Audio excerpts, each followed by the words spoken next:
Yun, bitin naman yata. Ayaw nga po eh. Kahit ako po nabitin eh. Lapit na eh. Na-expect mo ba yung ending? Hindi po.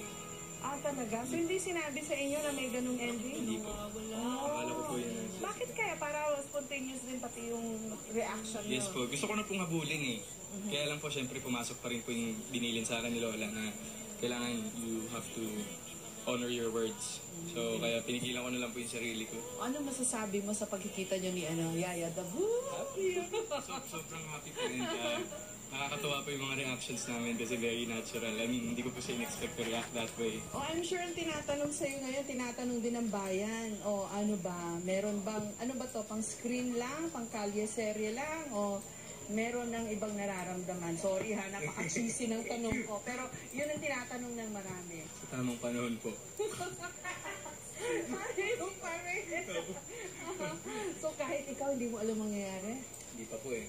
Pero nagpapasalamat po kami na marami pong sumusuporta. Naka 9 million tweets po kayo as of the moment. So, and counting po. So, very thankful po kami sa lahat ng Aldab Nation all over the world. Ms. Jessica. Thank you. Thank you, Aldet.